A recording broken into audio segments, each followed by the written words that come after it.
3, 2, 1.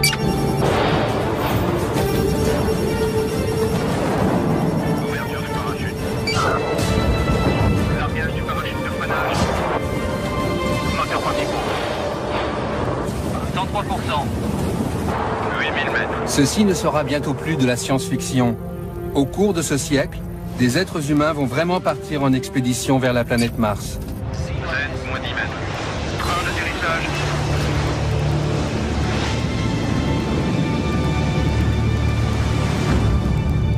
Contact.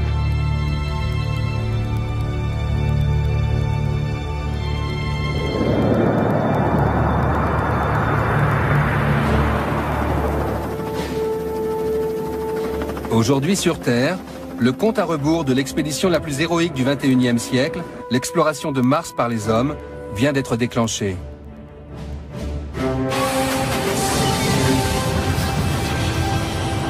Pour réaliser ce voyage, des défis gigantesques devront être surmontés. On doit inventer des nouveaux matériaux, faire preuve d'une audace technologique sans pareille, construire un vaisseau totalement nouveau, repousser les limites de la médecine et de la biologie, et choisir des ambassadeurs de la planète Terre d'une trempe exceptionnelle. C'est peut-être la dernière grande aventure humaine qui reste à faire. Les risques que ces aventuriers vont prendre pour réaliser leur rêve fou de l'exploration de la planète rouge sont considérables. Ces gens vont passer énormément de temps dans l'espace, sans espoir de ravitaillement ni de quelque secours que ce soit. Cette mission permettra peut-être d'élucider la question qui taraude l'humanité. Existe-t-il une vie extraterrestre? Se dire qu'on pourrait soulever une pierre sur Mars et trouver ça, ce serait fantastique. Voici l'histoire du voyage le plus audacieux jamais entrepris par l'humanité.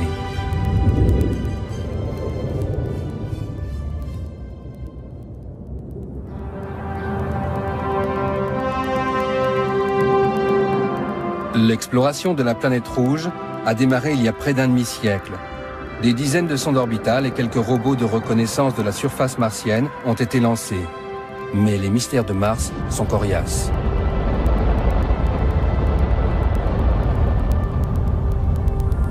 En 2003, l'Agence spatiale européenne a envoyé la sonde Mars Express, bourrée d'instruments sophistiqués et dotée d'une caméra stéréoscopique de haute résolution, faire un portrait beaucoup plus précis de la planète la plus proche de la Terre. Mars Express a permis de commencer une couverture globale de la planète en ce qui concerne l'imagerie de haute résolution en 3 dimensions et en couleur, chose qui ne s'est jamais fait jusqu'à présent. L'inspection de la topographie martienne avec ce niveau de précision jouera un rôle important dans le choix du site d'atterrissage, de même que la localisation de la présence d'eau. Grâce à un radar à bord de Mars Express, on a pu découvrir l'existence d'eau glacée sous la surface de Mars, jusqu'à des profondeurs de 4, 5, 6 km. On a fait aussi des découvertes en ce qui concerne l'atmosphère, sa composition chimique, la présence de méthane dans l'atmosphère, qu'on ne sait, à vrai dire, pas encore expliqué. Cette moisson de signes avant-coureurs de la vie, en provenance de la planète apparemment désolée, a permis de donner un nouvel élan à l'aventure spatiale. J'annonce aujourd'hui un nouveau plan d'exploration de l'espace. En janvier 2004, le président américain a fait une déclaration capitale pour les programmes spatiaux. Nous serons alors à même d'aborder les prochaines étapes dans l'exploration de l'espace, avec des missions habitées vers Mars et au-delà. Le président Bush s'est levé, il a dit « On va le faire, les gars. Je mets en œuvre mon pouvoir présidentiel, et je décide qu'on va le faire. » Et l'effet sur la NASA a été considérable. Ce sera la plus importante entreprise scientifique de toute l'histoire. Dans le monde entier, des ingénieurs étudient déjà comment transporter des hommes jusqu'à Mars. Un sérieux casse-tête lorsque l'on sait que le voyage aller et retour durera près d'1 an. Car lorsque la position de Mars est au plus proche de celle de la Terre, 60 millions de kilomètres les séparent. Transporter sur Mars une équipe de 6 personnes avec les vivres et tous les équipements requis constitue un énorme défi technologique. C'est celui du Dr James Garvin, responsable du programme d'exploration de Mars à la NASA. Mars est de 1500 à 2000 fois plus éloigné de nous que la Lune. La quantité de matériel dont on aura besoin pour y aller et en revenir pèse plus que la Station spatiale internationale. Encore faut-il être à même de déplacer une entité de cette taille. 110 tonnes d'eau, 20 tonnes de nourriture lyophilisée, en tout 520 tonnes de fournitures. Aucune fusée n'est capable pour le moment d'arracher à l'attraction terrestre une masse pareille. Pour réaliser ce voyage, les ingénieurs empruntent beaucoup au scénario visionnaire que Wernher von Braun avait développé dans les années 50.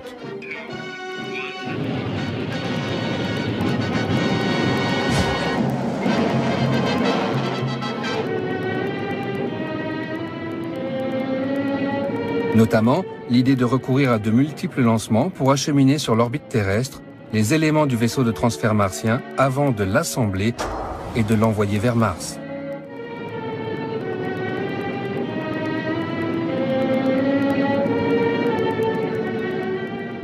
Mais aujourd'hui, il faut d'abord développer un lanceur d'une puissance jamais encore atteinte. Le véhicule de lancement est la clé d'une expédition vers Mars, car c'est une mission qui met en œuvre une masse très importante. Une nouvelle génération de lanceurs, baptisée Ares, est développée par la NASA. Paul Delaney est professeur de physique et d'astronomie au Canada.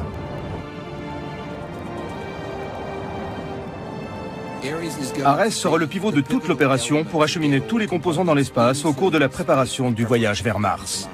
Si Ares ne fonctionne pas bien, alors nous n'irons pas sur Mars. L'étape suivante consistera à construire en orbite le futur vaisseau martien. Des astronautes, aidés par des robots, mettront des mois à assembler ce gigantesque mécano.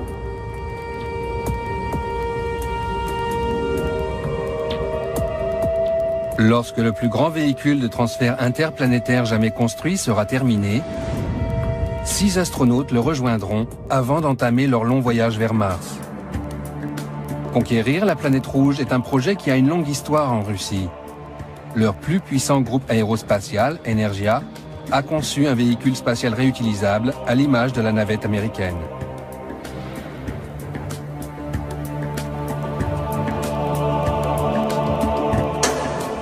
Il s'appelle Clipper. C'est le dernier fleuron de l'aéronautique russe, un pari technologique pour transformer l'espace en banlieue de la Terre. Clipper est doté des caractéristiques de navigation de base, mais comme il a des ailes, c'est un planeur. L'atterrissage sera comparable à celui d'un ULM. Le vaisseau Clipper est destiné à transporter des cosmonautes et des charges en orbite terrestre et à s'arrimer au vaisseau spatial interplanétaire.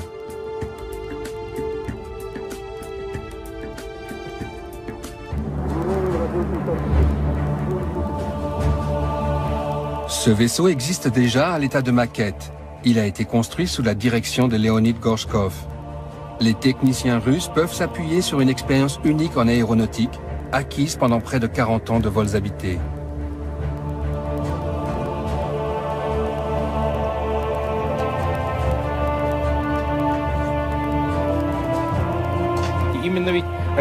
Les stations orbitales sont les prédécesseurs du véhicule martien. Le véritable vaisseau spatial sera plus grand, mais les structures portantes, les arbres et la forme seront les mêmes.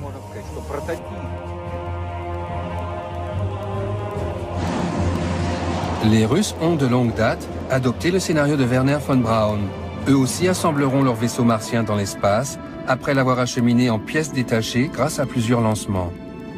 Des quantités colossales de nourriture, d'équipements et de fournitures suivront à bord d'autres fusées.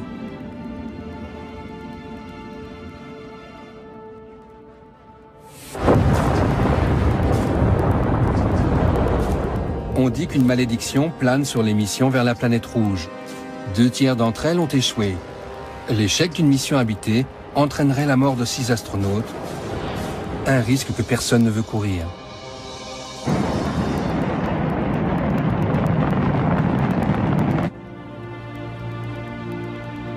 Aujourd'hui, la recherche scientifique et technologique nécessaire à l'exploration de Mars requiert de tels investissements que de nombreux projets sont développés conjointement par plusieurs agences spatiales.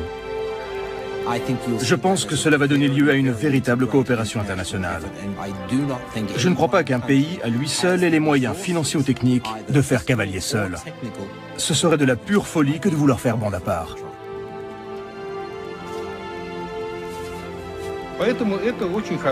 C'est une très bonne chose que la course entre les deux superpuissances dans l'espace, la Russie et les États-Unis, continue. C'est une tendance naturelle que de vouloir être le premier. Une vision que l'énormité des investissements en jeu doit tempérer, selon Didier Schmidt, qui dirige le département sciences de la vie à l'Agence spatiale européenne. Pour les agences spatiales qui vont essayer de contribuer à cette exploration, nous essayons de travailler ensemble le plus possible, d'avoir le plus d'échanges et même d'avoir une certaine façon de nous rendre interdépendants, puisqu'il y a certaines agences qui sont plus fortes dans un domaine, d'autres dans l'autre. Après avoir remporté la course à la Lune, la NASA a abandonné les vols habités. La dernière mission lunaire remonte à 1972, mais dans la perspective de l'exploration martienne, elle envisage d'y établir un habitat permanent. La Lune est très différente de Mars. Il n'y a pas d'atmosphère. Le sol lunaire est très agressif, c'est comme de la poussière de verre. Mais les opérations développées sur la Lune vont servir pour les opérations pour Mars. On pose d'abord l'habitat ou l'équipage, dans quel ordre on effectue les opérations de SAS, est-ce qu'on cherche plutôt un coin à l'ombre, est-ce qu'on s'enterre en partie. Toutes ces questions à caractère opérationnel sont intéressantes et on peut les résoudre sur la Lune avant d'aller vers Mars. Mais le choix de la fenêtre de tir sera déterminant pour la réussite de la mission. Tout cela est d'une précision inimaginable. On pourrait comparer ça à l'idée d'enfiler une aiguille sur la côte ouest des États-Unis depuis la côte est. Mars et la Terre sont en rotation autour du Soleil, à des vitesses et sur des orbites différentes. Le véhicule martien devra viser une cible mouvante éloignée de dizaines de millions de kilomètres.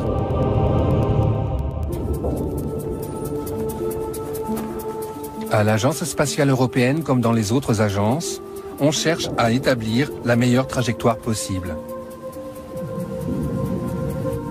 Loredana Besson, ingénieure aérospatiale, dirige une équipe chargée de cette question cruciale. Pour faire simple, ce sera soit un saut de puce, soit un très long séjour. Comme nous le savons, le choix de la trajectoire déterminera la mission, car c'est lui qui dictera la durée du séjour dans l'espace. Il y a deux possibilités. La première, partir pour Mars quand elle se trouve au plus proche de la Terre, c'est-à-dire environ 60 millions de kilomètres. C'est l'option qui demande le moins de carburant, or le carburant est lourd et c'est là un point positif. L'inconvénient, c'est que les astronautes ne pourront pas rentrer avant que Mars et la Terre soient à nouveau proches l'une de l'autre. Autrement dit, ils devront passer 18 mois sur la planète rouge.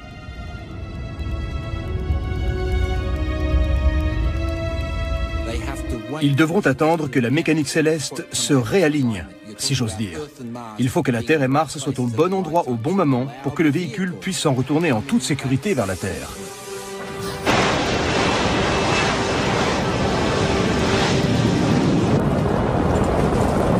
Et il y a la deuxième possibilité, une mission plus courte, mais plus risquée. Le vaisseau spatial frôle Vénus et se sert de la gravité de la planète comme d'un lance-pierre, afin d'économiser du carburant. Mais le créneau qui permet de se caler sur Vénus est très bref. Si les astronautes le manquent, ils ne reviendront jamais. Il n'y a rien qui nous ramènera sur Terre. Les planètes se déplacent trop vite et nos fusées sont trop petites. À l'ESA, on pense que la deuxième option est trop risquée. Les astronautes devront donc passer 18 mois sur Mars sans pouvoir modifier la date de leur retour. 2, 1, and liftoff of Space Shuttle Discovery, beginning America's... La première phase de toutes les missions, le décollage, est essentielle. C'est la poussée développée par le lanceur qui arrache la fusée à l'attraction terrestre. Les moteurs qui permettent cette poussée utilisent la propulsion chimique et consomment des tonnes de carburant. Or, dans l'espace, le poids est l'ennemi numéro 1. Stan Borowski, ingénieur à la NASA, travaille sur un système de propulsion nucléaire qui offrirait l'avantage d'éliminer les problèmes de masse causés par les propulseurs conventionnels. L'avantage du nucléaire, c'est qu'il est 2 fois plus performant que les meilleures fusées à propulsion chimique. C'est-à-dire qu'il faut moins de carburant et moins de lanceurs lourds. Sur le papier, l'hypothèse est séduisante. Moins de rotation entre la Terre et l'orbite où on doit assembler le vaisseau représente beaucoup d'économies. Si on envisage une exploration spatiale durable, la propulsion nucléaire représente sur le long terme une solution plus efficace, surtout si l'on veut ouvrir le système solaire à l'humanité. Mars 1, prêt pour injection transmartienne. Reçu. Prêt pour la mise à feu. Quelques jours après avoir quitté l'orbite terrestre, le premier équipage en route pour Mars dépassera la frontière, au-delà de laquelle jamais aucun être humain ne s'est aventuré. Les astronautes qui étaient sur la Lune n'étaient qu'à quelques heures de la Terre si, à un moment donné, ils devaient interrompre leur mission et décider de rentrer. Mais on ne peut pas, en partance vers Mars, au milieu du voyage, se dire « j'arrête, je fais demi-tour là, maintenant, et je commence à prendre de la vitesse pour revenir ». C'est pas possible. Si la moindre panne survient, l'équipage disparaîtra à tout jamais dans les profondeurs de l'espace. L'histoire de l'exploration spatiale est marquée par plusieurs tragédies. Celle survenue à la navette spatiale Challenger en 1986 a frappé tous les esprits. On a vu malheureusement 2 accidents de la navette américaine. C'est une réalité. Plus la technologie avance, plus les choses sont compliquées et une mission martienne est extrêmement compliquée. Plus on ajoute des tout petits risques un peu partout, mais quand vous les mettez ensemble, grosso modo, on admet aujourd'hui qu'un risque d'aller-retour sur Mars est entre 1 et 2%. Ça n'est pas négligeable, mais c'est exactement le risque que prennent tous les pilotes de chasse tous les jours quand ils vont aller faire leurs exercices. De nombreux astronautes ont payé de leur vie l'exploration de l'espace. Et les experts redoutent que l'aventure vers Mars connaisse elle aussi des tragédies. Rétrospectivement, on peut estimer qu'Apollo avait une chance sur 10 de réussir. Dans le cas d'une mission martienne, ce sont plutôt les probabilités d'échec qui sont de 1 sur 10, voire 1 sur 5. La durée du voyage vers Mars représente à elle seule un facteur de risque inédit. Plus vous restez longtemps dans l'espace, plus le risque d'avoir à un moment donné la météorite qui fait un trou dans la coque du vaisseau est important, plus le risque de panne est élevé. Une voiture, elle finit par tomber en panne au bout d'un moment. C'est pareil dans l'espace. Cependant, l'un des plus grands dangers qui guettent la mission est lié au confinement et à la promiscuité auxquels seront soumis les astronautes pendant l'expédition. 6 personnes réussiront-elles à partager un tout petit espace pendant plus de 1000 jours sans risquer la crise de nerfs? Le témoignage de Jerry Linenger, qui a passé 5 mois à bord de la station Mir, n'est pas complètement rassurant. Pendant la période que j'ai passée sur Mir, ça a été un choc de constater combien je me suis senti isolé, coupé du monde, seul avec moi-même, et aussi de me rendre compte à quel point j'étais vulnérable. On nous demande des performances de haut niveau, mais le côté psychologique ne cesse de vous miner. J'ai vu de sérieux problèmes psychologiques se développer. L'ennui sera aussi au menu des astronautes au cours de leur voyage vers Mars. Les jours se succèdent avec leurs procédures routinières et leurs inévitables exercices physiques. Comment conserver l'équipage parfaitement concentré et parfaitement opérationnel? Dans un vaisseau martien qui part pour très longtemps, très loin, il faut inclure un simulateur. Et régulièrement, l'équipage aura une séance de simulation. Alors un jour, ce sera la rentrée sur Mars. Le jour suivant, ce sera la mise en place de l'habitat. Le jour suivant, ce sera les sorties sur Mars par réalité virtuelle. L'équipage revivra à l'avance, régulièrement, les tâches critiques qui l'attendent 6 mois plus tard ou 10 mois plus tard. Les Russes ont développé des batteries de test pour éprouver la résistance psychologique de leurs cosmonautes. Celui-ci, privé de sommeil pendant 3 jours, est soumis au rythme de tâches répétitives 24 heures sur 24. Mais la question cruciale selon les experts, c'est surtout la compatibilité des profils des membres de l'équipage. Si l'on peut résoudre le problème de réunir un équipage idéal, la mission martienne sera couronnée de succès. Si nous commettons une erreur, surgiront des conflits qui tueront l'équipage aussi sûrement qu'une maladie. Parmi les rares situations analogues sur Terre, il y a les missions scientifiques qui se déroulent en Antarctique. La station franco-italienne Concordia combine plusieurs caractéristiques intéressantes. L'isolement dans un milieu hostile et une équipe restreinte de scientifiques confinés pendant plus de 12 mois. Dans aucune base antarctique aujourd'hui, on a une telle analogie avec les missions martiennes, puisque cette base-là est à 1200 km des côtes. Elle est sur un plateau qui s'élève donc à 3250 mètres d'altitude. Et l'avantage aussi, c'est que pendant 9 mois, cette base est inaccessible. Les astronomes, les climatologues et les plombiers de la base Concordia vont donc jouer le rôle de cobayes pour les psychologues de l'Agence spatiale européenne. Pour nous, c'est intéressant parce que tous les ans, on va changer les équipages et au bout de 20 ans, on aura beaucoup de recul pour savoir quels sont les profils psychologiques qui sont les meilleurs, qui sont adaptés à la vie en communauté sur la longue durée dans des environnements extrêmement confinés.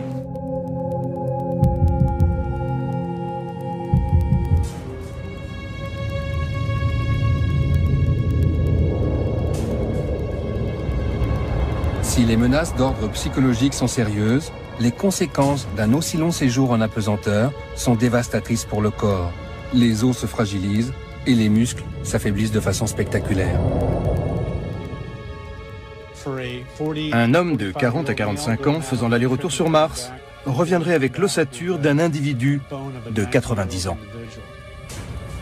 L'apesanteur a des conséquences extrêmement néfastes sur le squelette des astronautes. Sur un mois, on a à peu près une perte osseuse d'environ 1%, ce qui est un phénomène qui ne ralentit pas. C'est-à-dire qu'au bout de 6% de masse osseuse en moins. Ce qui est beaucoup plus inquiétant, c'est que la microstructure de l'os change, ce qui fait qu'au bout de 6, 7, 8 mois, on a un réel risque de ce qu'on appelle les fractures de fatigue. Des contre-mesures devront être élaborées pour maintenir les os dans un état suffisamment solide. Mais il faudra aussi lutter contre les effets qui affectent les muscles. Et d'après Jerry Linenger, qui a passé 132 jours à bord de la station Mir, les conséquences sont là aussi redoutables. Ça m'a fait un choc quand je me suis rendu compte que j'avais perdu 65% de ma force et 13 à 14% de ma masse osseuse au niveau des membres inférieurs. Le moyen le plus efficace de lutter contre les méfaits de l'apesanteur consiste à créer de la gravité artificiellement dans le vaisseau. Stan Borowski planche sur une solution, mettre le vaisseau en rotation dans l'espace comme une hélice. Après la mise à feu primaire pour s'arracher à l'attraction terrestre, on largue le réservoir à combustible. Alors on positionne le véhicule en se servant des petits propulseurs situés à l'arrière et à l'avant du vaisseau pour le faire tourner comme l'hélice d'un avion. Ce faisant, nous pourrions créer une gravité artificielle pour l'équipage. Sans recréer la gravité artificielle à bord d'un vaisseau, on ne peut pas pallier à tous les effets secondaires et tous les effets néfastes sur l'équipage du point de vue de la santé. C'est essentiel de refaire au moins la gravité 1G, sinon plus. Les dégâts causés par l'apesanteur sont bien plus faciles à maîtriser que les menaces qui planent à l'extérieur du vaisseau spatial. Tout particulièrement les énormes tempêtes solaires et le rayonnement cosmique. Ces deux sources de radiation risquent de provoquer des dégâts considérables chez les astronautes qui vont transiter pendant près d'1 an dans l'espace. Leurs corps seront littéralement bombardés par une variété de projectiles invisibles. Alors les radiations, c'est très souvent soit des ondes électromagnétiques ou alors des particules à très haute vitesse qui vont casser des fragments de gènes, qui vont même casser complètement des chromosomes en fonction de la vitesse et donc de la matière initiale qui va arriver dans une cellule. Dans les quelques jours qui suivent, vous allez être à l'agonie, vous allez avoir énormément de problèmes de santé et jusqu'à la mort. C'est inéluctable avec certaines doses. Pour Jeffrey Hoffman, ex-astronaute, la solution est une idée tout droit sortie des romans de science-fiction. Envelopper le véhicule martien dans un champ de force. La radiation existe. Le corps humain n'aime pas ça. Si nous voulons devenir un jour une civilisation voyageant dans l'espace, une protection contre les rayons devra faire partie de l'équation.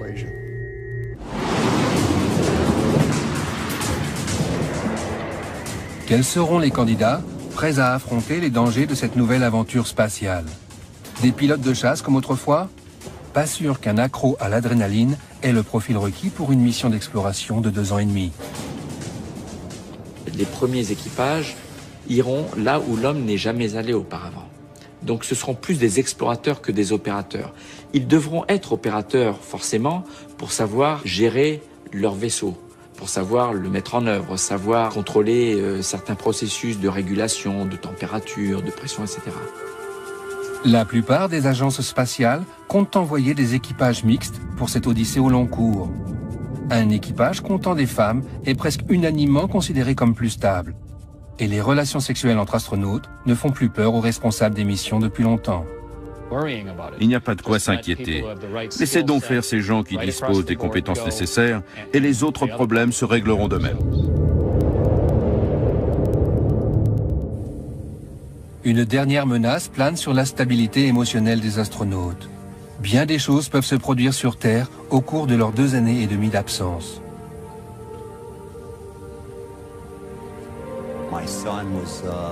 Mon fils avait un peu plus d'1 an et demi. Ma femme était enceinte. Et la question qui se pose, c'est « Et s'il arrivait quelque chose à votre famille sur Terre, est-ce qu'on va vous envoyer un message vous annonçant que vous avez perdu votre fils ?» Ce serait dur. J'en ai la gorge serrée rien que d'y penser. À mesure que le vaisseau s'éloigne de la Terre, les astronautes ne peuvent plus compter que sur eux-mêmes. Aujourd'hui, autour de la Terre, à bord de la Station Spatiale Internationale, où les astronautes qui étaient sur la Lune, à 1 seconde près, peuvent poser une question et avoir dans la foulée la réponse. Il peut y avoir un échange. Alors que l'équipage qui partira vers Mars lancera comme ça, dans le vide, une question, et il faudra attendre parfois jusqu'à 40 minutes la réponse.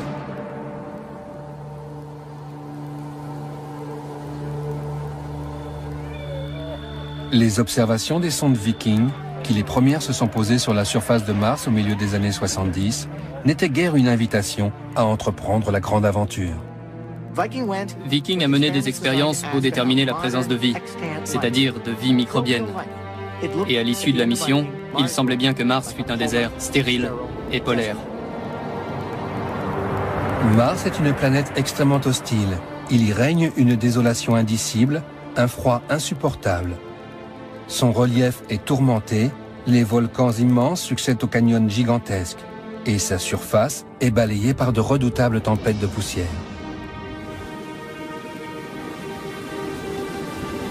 De monstrueux tourbillons de poussière s'élancent jusqu'à 80 km dans l'atmosphère. Impossible pour un véhicule spatial habité d'atterrir lors d'une de ces redoutables tornades. Aussi sur Terre, des chasseurs de tornades peu conventionnels aident la NASA à en apprendre un peu plus long sur ces dangers. Hey Steve, tu vois ce qui se passe sur la gauche? En effet, voilà le monstre que je voulais attraper. Oh yeah. En Arizona, les chercheurs Steven Metzger et Brent Boss n'hésitent pas à foncer la tête la première dans les tornades de poussière. Ouais, ça valait le détour, pas vrai?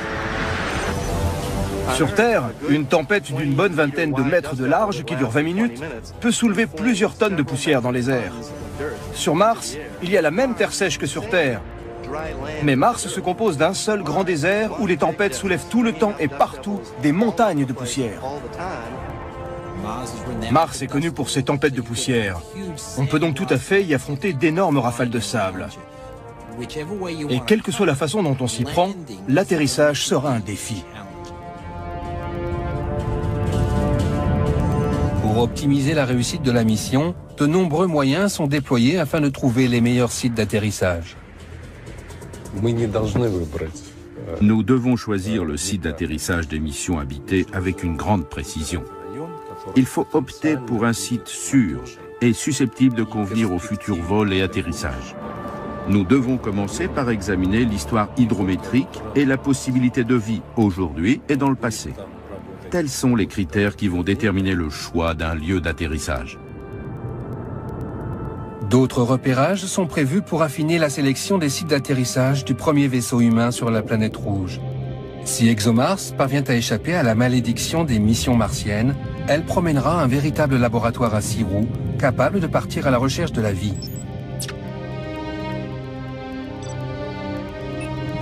On se trouve alors en orbite et on attend les meilleures conditions pour nous poser. Sur Mars, il y a des saisons avec de gigantesques tempêtes de poussière.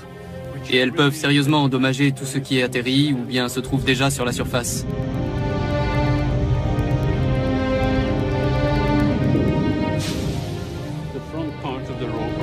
La partie avant du rover est un vrai laboratoire scientifique, avec des instruments sophistiqués fournis par des scientifiques du monde entier, pas seulement des Européens.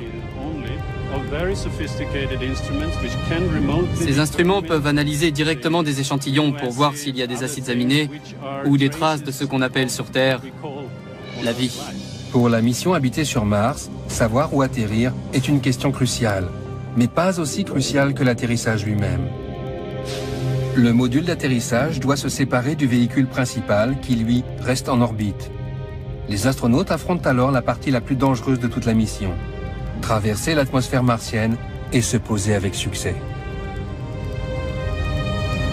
Plusieurs raisons font qu'il est difficile d'atterrir sur Mars. D'abord, nous avons une atmosphère vaste mais raréfiée par rapport à celle de la Terre et obéissant à une dynamique bien à elle. Aujourd'hui, si des hommes ou même des machines se rendent sur Mars, ce sont les derniers 100 km qui sont les plus périlleux. Une fois la descente amorcée, c'est le saut dans l'inconnu. Dans moins de 6 minutes, ou bien l'équipage aura atterri sain et sauf, ou bien il aura péri. Le module d'atterrissage est protégé par un bouclier thermique qui va contribuer à le ralentir, mais surtout à l'empêcher de se consumer. On ne fait rien d'autre que de trouer le ciel de Mars, ce qui ionise l'atmosphère au fur et à mesure qu'on la traverse, d'où un chemin de gaz ionisé et brûlé. Une fois entré dans l'atmosphère, l'atterrisseur largue sa coquille protectrice. Ces 60 tonnes filent à toute allure dans l'atmosphère martienne. 8000 mètres. La NASA teste un bouclier thermique gonflable pour éviter aux astronautes de périr carbonisés au moment de leur entrée dans l'atmosphère martienne.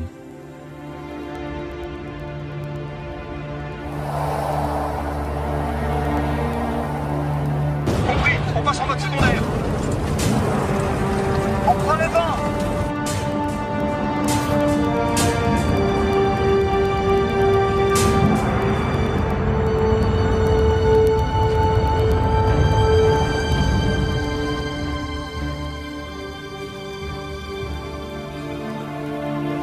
La nouvelle de l'atterrissage mettra plus d'une dizaine de minutes avant de parvenir au contrôle sol. En fait, nous devrons fonctionner hors circuit, ce qui signifie que les contacts avec la Terre, Houston, l'Europe ou qui que ce soit ne nous seront d'aucune aide. Nous serons livrés à nous-mêmes. Vous avez le feu vert pour la sortie. Reçu, j'attache la poignée.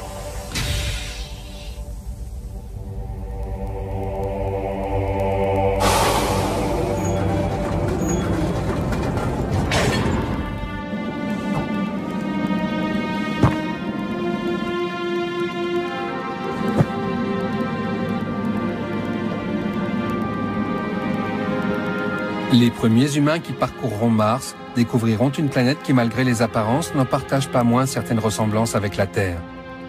Le Soleil se lève à l'est et une journée martienne ne dure que 40 minutes de plus que son homologue terrestre. En revanche, la gravité sur Mars ne représente qu'un tiers de celle de la Terre et son atmosphère extrêmement ténue, composée essentiellement d'oxyde de carbone, est toxique.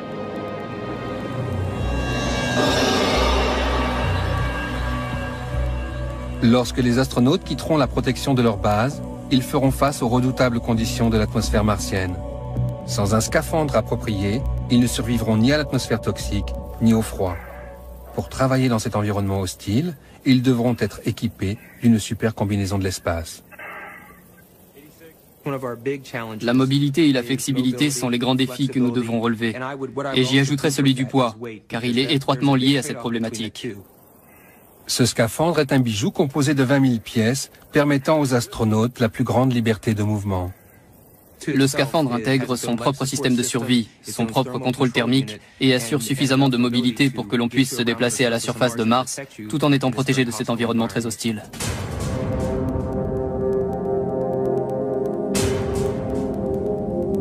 La mission principale des astronautes consistera à partir à la recherche de traces de vie. En étudiant des milieux extrêmes sur Terre, les scientifiques cherchent à les aider. À certains égards, le cœur du désert d'Atacama, au Chili, ressemble à la désolation qui règne sur Mars. Sur Terre, nous trouvons de petites oasis de mort sur une planète vivante. Sur Mars, on cherchera de petites oasis de vie sur une planète morte. Chris McKay est un exobiologiste qui cherche à comprendre comment la vie parvient à se maintenir dans des conditions extrêmes.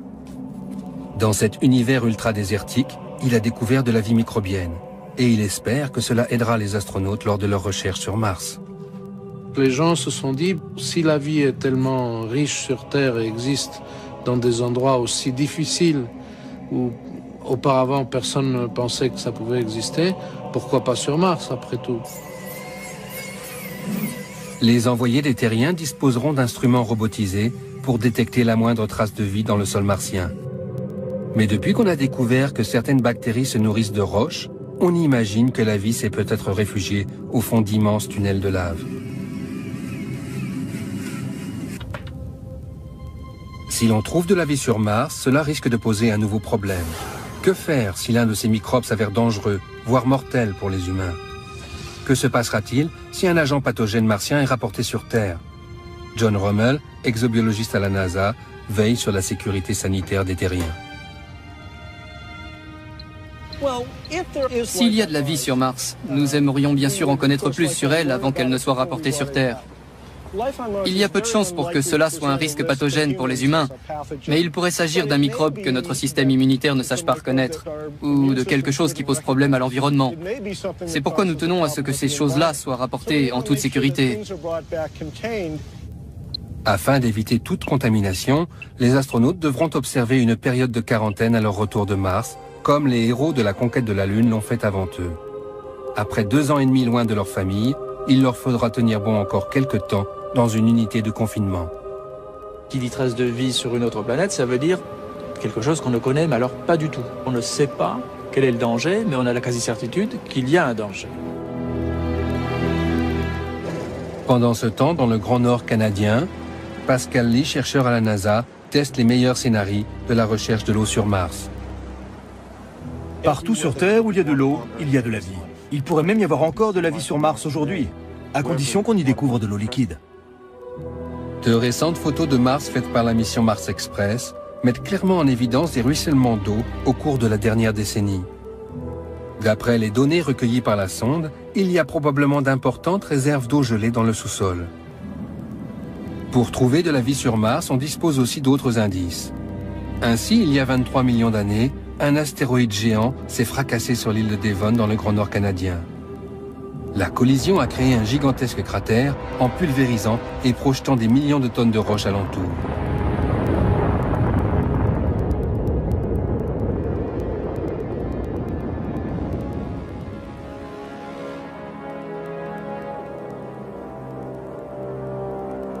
C'est dans un endroit encore plus désolé, en Antarctique, qu'une expédition scientifique a fait en 1996 une découverte capitale, une petite météorite martienne.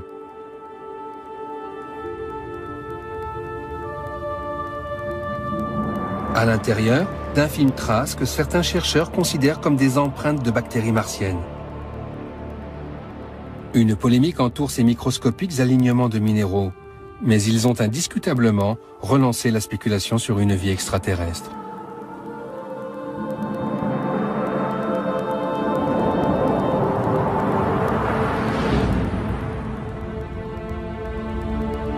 Il y a des millions d'années, la Terre n'était pas la seule planète bleue du système solaire. Mars aussi était couverte d'eau. Il y avait de l'eau sur la planète Mars. Certains collègues pensent qu'au cours du premier milliard d'années, tandis que les planètes se refroidissaient, Mars et la Terre étaient les 2 planètes les plus habitables qu'on puisse imaginer. Mais par un mystérieux cataclysme cosmique, Mars a perdu son champ magnétique. Son atmosphère s'est dissipée dans l'espace. Ses océans se sont asséchés et des débris de la surface martienne ont été éjectés dans le système solaire. La découverte de cette roche dans l'Antarctique pose une brûlante question. La vie sur Terre serait-elle d'origine martienne? Et en ce cas, les humains seraient-ils en fait des martiens? Si l'exploration de Mars permet la découverte de formes de vie différentes de la nôtre, il nous faudra réviser nos théories sur l'origine de la vie. Une idée révolutionnaire se fait jour, celle d'une genèse multiple, intergalactique. Ce que nous espérons trouver sur Mars, ce sont des traces de vie qui ont leur propre origine. Nous saurons alors que dans notre système solaire, la vie a pu éclore 2 fois. Et si elle a éclos 2 fois dans notre jardin, alors la galaxie doit regorger de vie. Se dire qu'on pourrait soulever une pierre sur Mars et trouver ça, ce serait fantastique.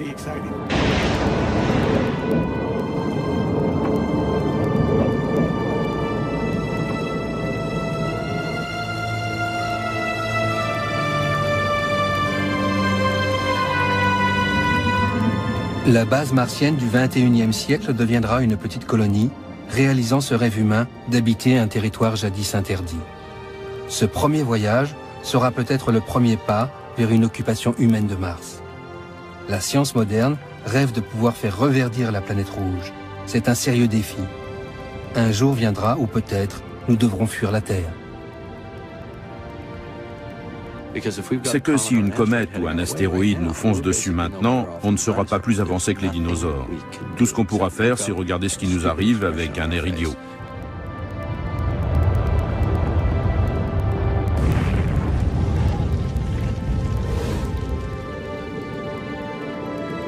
Exploration, connaissance et recherche de vie dans l'univers. Tels sont les objectifs qui unissent les gens du monde entier dans la plus grande quête de tous les temps. Sans doute y aura-t-il des conflits, des controverses et probablement des pertes en vie humaine. Mais le cap est mis. L'inaccessible planète est désormais à notre portée. On ne peut plus faire marche arrière. L'humanité est en route pour Mars. Technique de faire cavalier seul. Ce serait de la pure folie que de vouloir faire bande à part.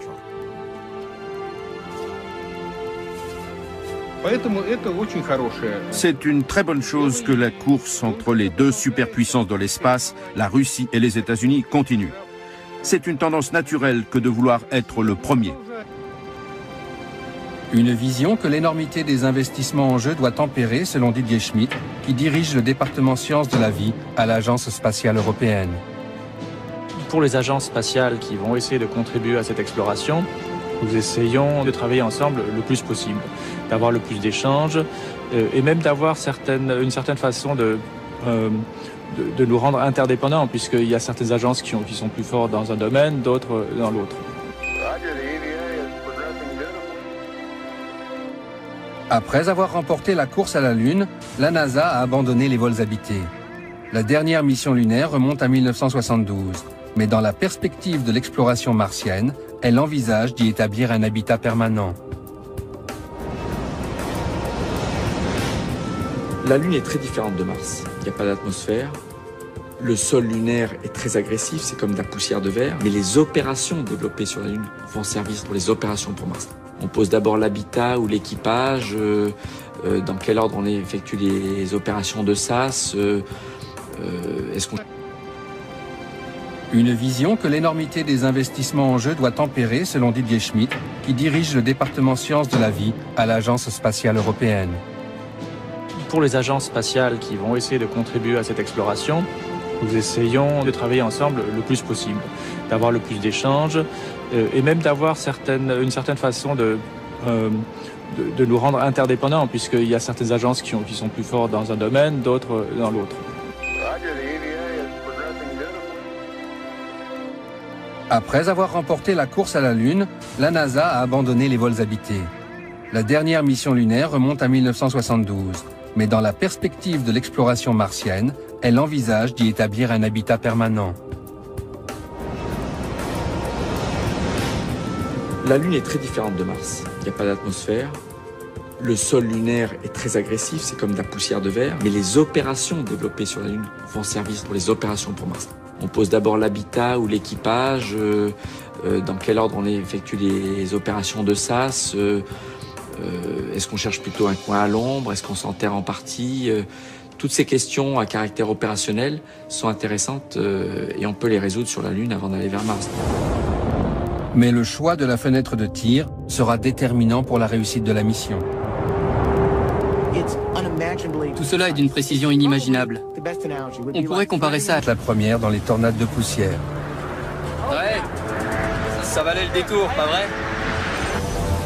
Sur Terre, une tempête d'une bonne vingtaine de mètres de large qui dure 20 minutes peut soulever plusieurs tonnes de poussière dans les airs. Sur Mars, il y a la même terre sèche que sur Terre. Mais Mars se compose d'un seul grand désert où les tempêtes soulèvent tout le temps et partout des montagnes de poussière. Mars est connu pour ses tempêtes de poussière. On peut donc tout à fait y affronter d'énormes rafales de sable. Et quelle que soit la façon dont on s'y prend, l'atterrissage sera un défi.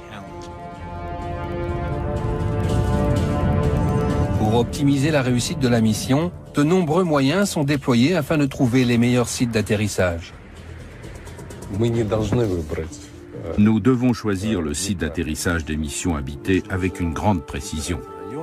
Il faut opter pour un site sûr et susceptible de convenir aux futurs vols et atterrissages.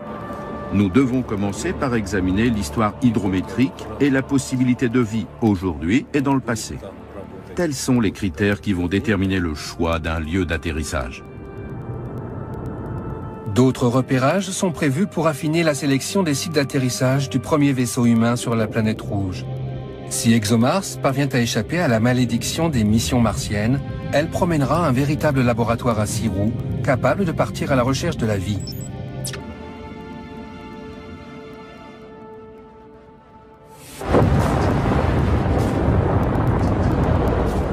On dit qu'une malédiction plane sur les missions vers la planète rouge. 2 tiers d'entre elles ont échoué. L'échec d'une mission habitée entraînerait la mort de 6 astronautes, un risque que personne ne veut courir.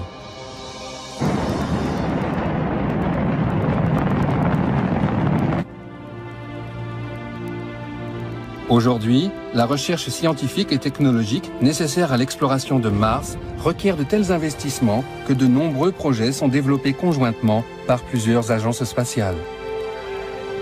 Je pense que cela va donner lieu à une véritable coopération internationale. Je ne crois pas qu'un pays, à lui seul, ait les moyens financiers ou techniques de faire cavalier seul.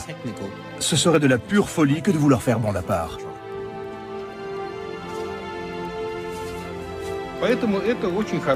C'est une très bonne chose que la course entre les 2 superpuissances de l'espace, la Russie et les États-Unis, continue. C'est une tendance naturelle que de vouloir être le premier. Une vision que l'énormité des investissements en jeu doit tempérer, selon Didier Schmidt, qui dirige le département sciences de la vie à l'Agence spatiale européenne. Pour les agences spatiales qui vont essayer de contribuer à cette exploration, nous essayons de travailler ensemble le plus possible, d'avoir le plus d'échanges et même acquise pendant près de 40 ans de vols habités.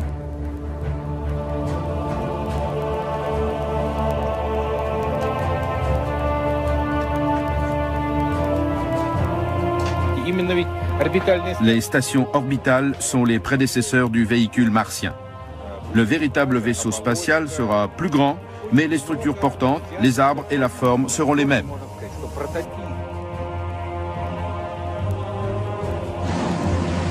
Les Russes ont de longue date adopté le scénario de Werner von Braun. Eux aussi assembleront leur vaisseau martien dans l'espace, après l'avoir acheminé en pièces détachées grâce à plusieurs lancements. Des quantités colossales de nourriture, d'équipements et de fournitures suivront à bord d'autres fusées.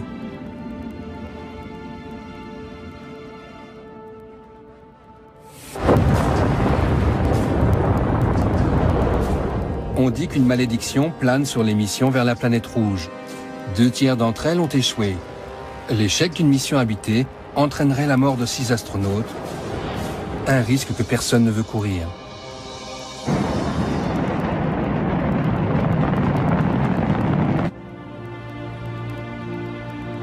Aujourd'hui, la recherche scientifique et technologique nécessaire à l'exploration de Mars requiert de tels investissements que de nombreux projets sont développés conjointement par plusieurs agences spatiales.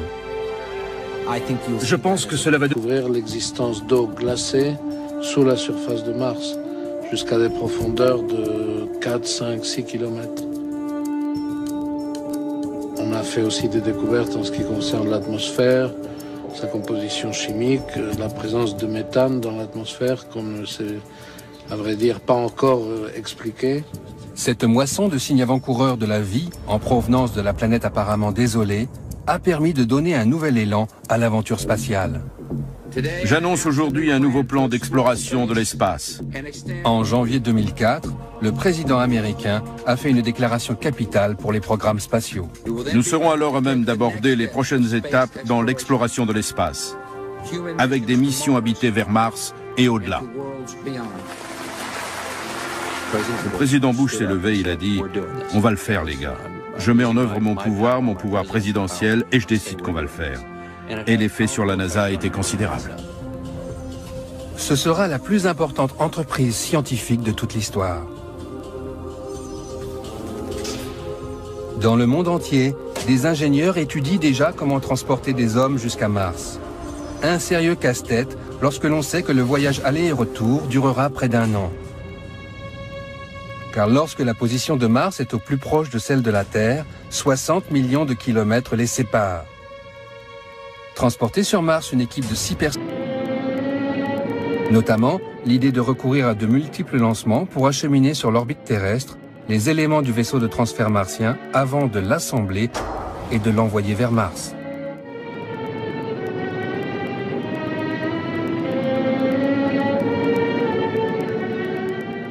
Mais aujourd'hui, il faut d'abord développer un lanceur d'une puissance jamais encore atteinte. Le véhicule de lancement est la clé d'une expédition vers Mars, car c'est une mission qui met en œuvre une masse très importante. Une nouvelle génération de lanceurs, baptisée Ares, est développée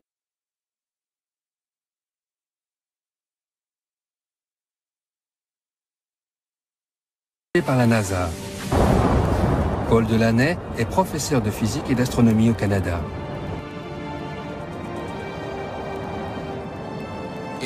Ares sera le pivot de toute l'opération pour acheminer tous les composants dans l'espace au cours de la préparation du voyage vers Mars. Si Ares ne fonctionne pas bien, alors nous n'irons pas sur Mars. L'étape suivante consistera à construire en orbite le futur vaisseau martien. Des astronautes, aidés par des robots, mettront des mois à assembler ce gigantesque mécano.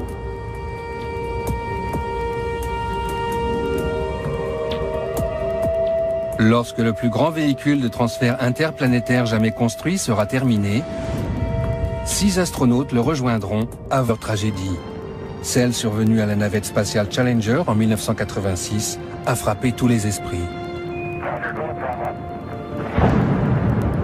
On a vu malheureusement 2 accidents de la navette américaine. C'est une réalité. Plus la technologie avance, plus les choses sont compliquées. Et une mission martienne est extrêmement compliquée. Plus on ajoute des tout petits risques un peu partout, mais quand vous les mettez ensemble, grosso modo, on admet aujourd'hui qu'un risque d'aller-retour sur Mars est entre 1 et 2%. Ça n'est pas négligeable, mais c'est exactement le risque que prennent tous les pilotes de chasse tous les jours quand ils vont aller faire leurs exercices. De nombreux astronautes ont payé de leur vie l'exploration de l'espace. Et les experts redoutent que l'aventure vers Mars connaisse elle aussi des tragédies. Rétrospectivement, on peut estimer qu'Apollo avait une chance sur 10 de réussir. Dans le cas d'une mission martienne, ce sont plutôt les probabilités d'échec qui sont de 1 sur 10, voire 1 sur 5. La durée du voyage vers Mars représente à elle seule un facteur de risque inédit. Plus vous restez longtemps dans l'espace, plus le risque d'avoir à un moment donné la météorite qui fait un trou dans la coque du vaisseau est important, plus le risque de panne est élevé. Une voiture, elle finit par tomber en panne au bout d'un moment. C'est pareil dans l'espace. Cependant, l'un des plus grands dangers qui guettent la mission est lié au confinement et à la de la mission. Tout cela est d'une précision inimaginable. On pourrait comparer ça à l'idée d'enfiler une aiguille sur la côte ouest des États-Unis depuis la côte est. Mars et la Terre sont en rotation autour du Soleil, à des vitesses et sur des orbites différentes. Le véhicule martien devra viser une cible mouvante éloignée de dizaines de millions de kilomètres.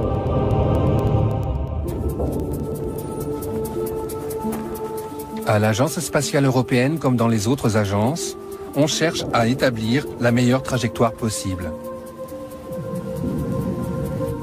Loredana Besson, ingénieure aérospatiale, dirige une équipe chargée de cette question cruciale. Pour faire simple, ce sera soit un saut de puce, soit un très long séjour.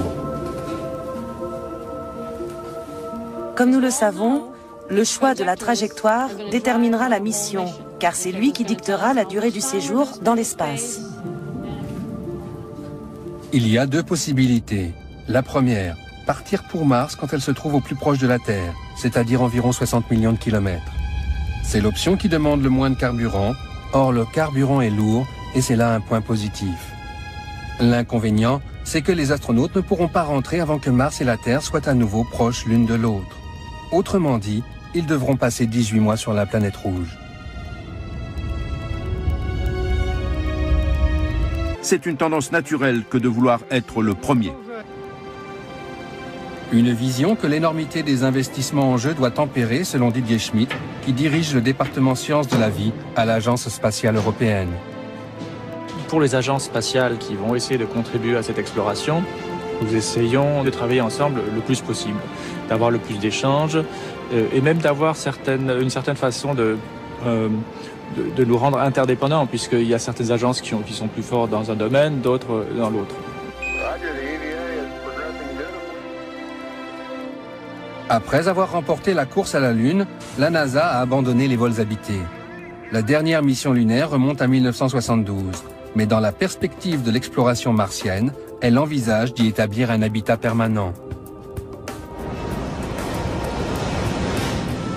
La Lune est très différente de Mars. Il n'y a pas d'atmosphère. Le sol lunaire est très agressif, c'est comme de la poussière de verre. Mais les opérations développées sur la Lune vont servir pour les opérations pour Mars. On pose d'abord l'habitat ou l'équipage, dans quel ordre on effectue les opérations de SAS, est-ce qu'on cherche plutôt un coin à l'ombre, est-ce qu'on s'enterre en partie. Toutes ces questions à caractère opérationnel sont intéressantes et on peut les résoudre sur la Lune avant d'aller vers Mars. Mais le choix de la fenêtre de tir sera déterminant pour la réussite de la mission. Tout cela est expédition vers la planète Mars. 6 moins 10 mètres. Train d'atterrissage.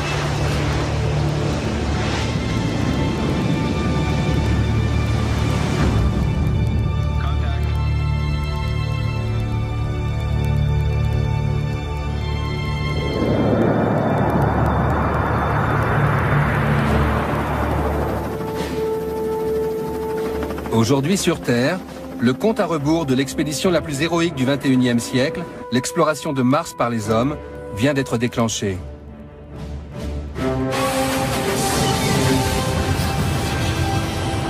Pour réaliser ce voyage, des défis gigantesques devront être surmontés. On doit inventer des nouveaux matériaux, faire preuve d'une audace technologique sans pareille, construire un vaisseau totalement nouveau, repousser les limites de la médecine et de la biologie, et choisir des ambassadeurs de la planète Terre d'une trempe exceptionnelle. C'est peut-être la dernière grande aventure humaine qui reste à faire. Les risques que ces aventuriers vont prendre pour réaliser le rêve fou de l'exploration de la planète rouge sont considérables. Ces gens vont passer énormément de temps dans l'espace, sans espoir de ravitaillement ni de quelque secours que ce soit. Cette mission permettra peut-être d'élucider la question qui taraude l'humanité. Existe-t-il une vie extraterrestre? Se dire qu'on pourrait soulever une de température, de pression, etc. La plupart des agences spatiales comptent envoyer des équipages mixtes pour cette odyssée au long cours. Un équipage comptant des femmes est presque unanimement considéré comme plus stable. Et les relations sexuelles entre astronautes ne font plus peur aux responsables des missions depuis longtemps. Il n'y a pas de quoi s'inquiéter. Laissez donc faire ces gens qui disposent des compétences nécessaires et les autres problèmes se régleront d'eux-mêmes. Une dernière menace plane sur la stabilité émotionnelle des astronautes. Bien des choses peuvent se produire sur Terre au cours de leurs 2 années et demie d'absence.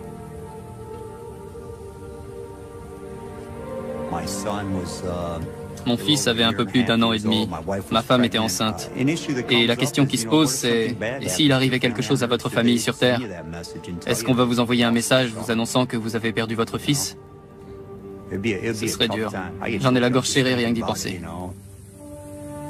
À mesure que le vaisseau s'éloigne de la Terre, les astronautes ne peuvent plus compter que sur eux-mêmes. Aujourd'hui, autour de la Terre, à bord de la Station spatiale internationale, où les astronautes qui étaient sur la Lune, à 1 seconde près, peuvent poser une question et avoir dans la foulée la réponse. Il peut y avoir un échange Alors que l'équipage qui partira vers Mars lancera comme ça, dans le vide, une question, et il faudra attendre parfois jusqu'à 40 minutes la réponse.